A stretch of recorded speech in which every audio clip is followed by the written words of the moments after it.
गुरु प्यारी साध संगत जी, प्रेम से कहना धन निरंकार जी। साध संगत जी, आज की हमारी साखी का शीर्ष है कहाँ है भगवान। चलिए साध संगत जी, शुरू करते हैं आज की साखी। एक राजा ने एक बार अपनी राज्यसभा में कहा, यूं ही लोग भगवान का नाम लेते हैं, भगवान मुझे तो आज तक कहीं नहीं मिला।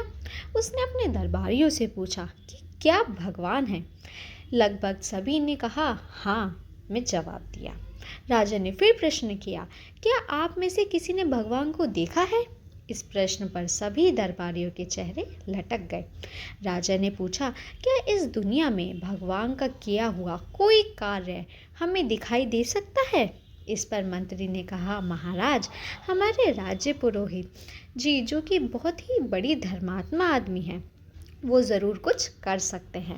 राजपुरोहित स्वयं वहाँ मौजूद थे, परंतु अहंकारी व क्रूर राजा के सामने कुछ कहना बेकार था और वे परमात्मा का होना सिद्ध कर भी नहीं सकते थे।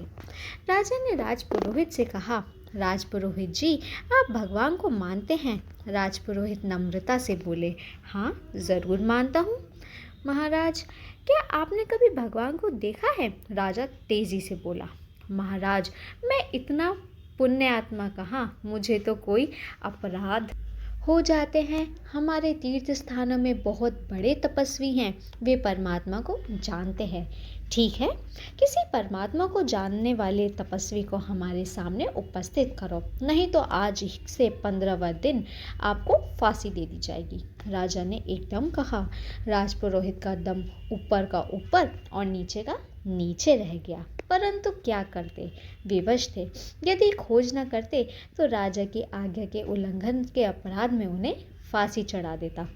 राजपुरोहित को उसी समय से चिंता लग गई। अगले ही दिन वो घर से रवाना हो गए। दूर दूर तक तीर्थ स्थानों पर भटके, जो भी मिलता उसी से प्रार्थना करते कि क्या भगवान का कोई चमत्कार देखा है, परंतु हर ओर इनसे इनकार ही सुनना पड़ता। हरिद्वार से ऋषिकेश, ऋषिकेश से काशी, काशी से प्रयागराज, सभी जगह भटकते भटकते रहे। फिर परंतु ऐसा कोई महात्मा उन्हें नहीं मिला जो देखने में बड़े बड़े तपस्वी लगते थे, वो भी कोई हल ना सुझा पाए। इसी तरह 13 दिन बीत गए। जैसे जैसे दिन गुजरता सांस बैठती जाती। अब तो आंखों के आगे अंधेरा छाने लगा। आखिर 14वें दिन पुनः राजधानी की ओर चल दिए। चित्त परेशान था, कहीं दिल न लगता था जैसे पैर एक मन हो गया है। जो जो बढ़ने लगते कीचड़ में फंसे जा रहे थे। अब गिरे कि अब गिरे। दोपहर का समय था, शहर थोड़ी ही दूर था। थक कर पेड़ की छांव में बैठकर राजपुरोहित जी सुस्ताने लगे। गर्मी लगी तो तालाब पर नहाने चले गए। नहाकर बाहर आने लगे तो देखा कि एक महात्मा तालाब से बाहर निकले और अपने शरीर पर मिट्टी रगड़ने लगे। राजपुरोहित अचरज में सोचने लगे कि ये तो अद्भुत आदमी हैं जो दिखाई दे पड़ते हैं, और वो नहाकर फिर शरीर पर मिट्टी मल रहे। वे महात्मा मिट्टी मलकर फिर तालाब में नहाने लगे, फिर निकला और फिर मिट्टी मलने लगे। राजपुरोहित स्वयं को रोक नहीं पाए और बोल उठे, महाराज, आपको इस कार्य का क्या रहस्य है, मेरी समझ में नहीं आ रहा। आखिर आप स्वच्छ होकर भी फिर गंदे क्यों हो रहे हैं। वे महात्मा बोल उठे, महाशय, स्वच्छता किसकी है। ये शरीर देखिए, माटी का ही तो बना है। मैं तालाब में चला गया तो ऊपर की मिट्टी धुल गई, परंतु शरीर तो वैसा ही रहा। इस पर तो तालाब के पानी से भी कुछ प्रभाव नहीं पड़ा। ये भी मिट्टी, वह भी मिट्टी, स्वच्छता क्या, अस्वच्छता क्या। उसका ये उत्तर सुनकर राजपुरोहित की डूबती सांसों को जैसे सहारा मिल गया। उनकी निगाहों में आशा की किरण चमकने लगी थी। वे उस महात्मा के पैरों में झुक गए और पूरा वृत्तांत उन्हें कह सुनाया। साथ ही ये भी कह दिया कि आप ही राजा को संतुष्ट कर सकते हैं, नहीं तो कल शाम तक मुझे फांसी हो जाएगी। महात्मा ने कहा, तुम चिंता मत करो, भगवान स्वयं अपने भक्तों की रक्षा करते हैं। मैं कल ठीक 12 बजे राज दरबार में पहुंच जाऊंगा। ये सुनकर राजपुरोहित की जान में जान आई और संत के चरणों में सर नवाकर वे अपने घर चले गए।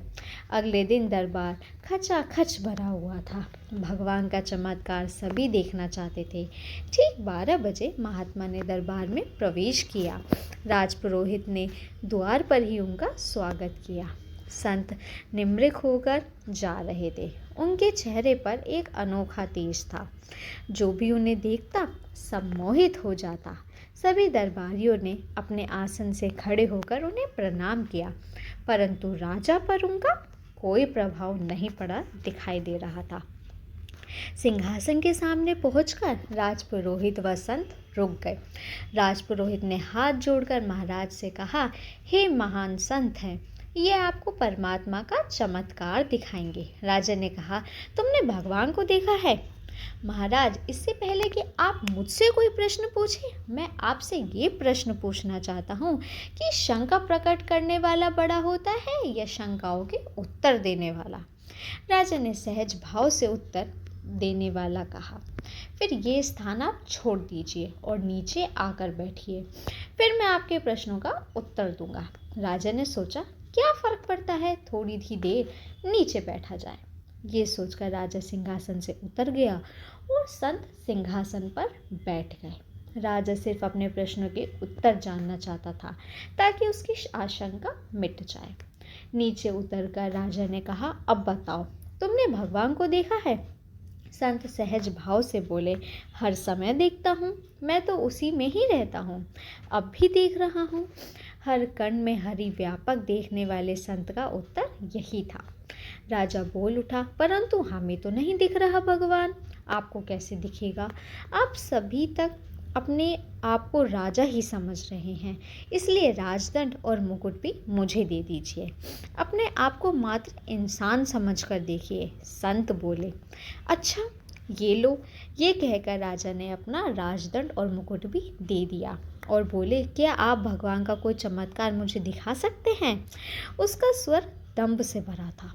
चमत्कार ही चमत्कार हो रहे हैं, क्या अभी ये कम बड़ा चमत्कार है? संत मुस्कुराकर बोले, कैसा चमत्कार? मैंने तो कोई चमत्कार नहीं देखा। राजा गुस्से में बोला, अजीब बात करते हैं आप। मैं ज़मीन से सिंहासन पर आ गया और आप सिंहासन से नीचे चले गए, ये क्या कम बड़ा चमत्कार है? संत मुस्कुराकर बोले।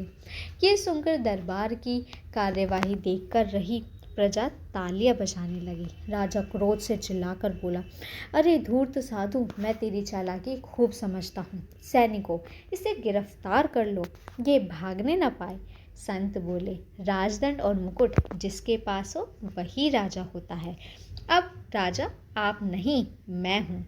अत्याचारी राजा से सभी तंग आ चुके थे, सभी उससे मुक्ति चाहते थे। फिर राजदंड राज्य शक्ति का प्रतीक था। संत सही कह रहे थे। संत बोले, सैनिकों, इस अत्याचारी राजा को गिरफ्तार कर लो। राजा ये देखकर आश्चर्यचकित रह गया और सैनिकों ने उसकी मुश्किल दूर कर दी। सभी दरबारी नए राजा की जय जय बोलने लगे। संत बोले, मुझे राज्य और सत्ता से कुछ लेना देना नहीं है, मैं तो प्रभु की सत्ता में हर पल जीना चाहता हूँ। सांसारिक मोह जाल में अब मैं वापस नहीं लौटना चाहता। आपका अत्याचारी राजा से मुक्ति मिल गई, पुरोहित जी का जीवन बच गया, मेरा काम खत्म हुआ। अब यहाँ से आज्ञा चाहता हूँ। अब आप अपना कोई नया राजा चुन लो और राजकाज चलाओ, मैं तो चलता हूँ। ये कहकर संत चल दिए। उन्होंने राजमुकुट और राजदंड वहीं रख दिए। प्रजा जयकार बोलने लगी, उनके पीछे आ रही थी। सभी दरबारी उनके चरण स्पर्श करने दौड़े।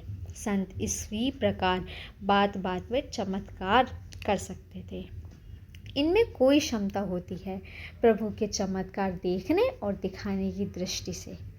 प्रभु कृपा से ही प्राप्त होती है। साथ संगत जी, आज की ये साखी आपको पसंद आई हो तो वीडियो को लाइक और चैनल को सब्सक्राइब ज़रूर कीजिएगा। धन्य निरंकार जी।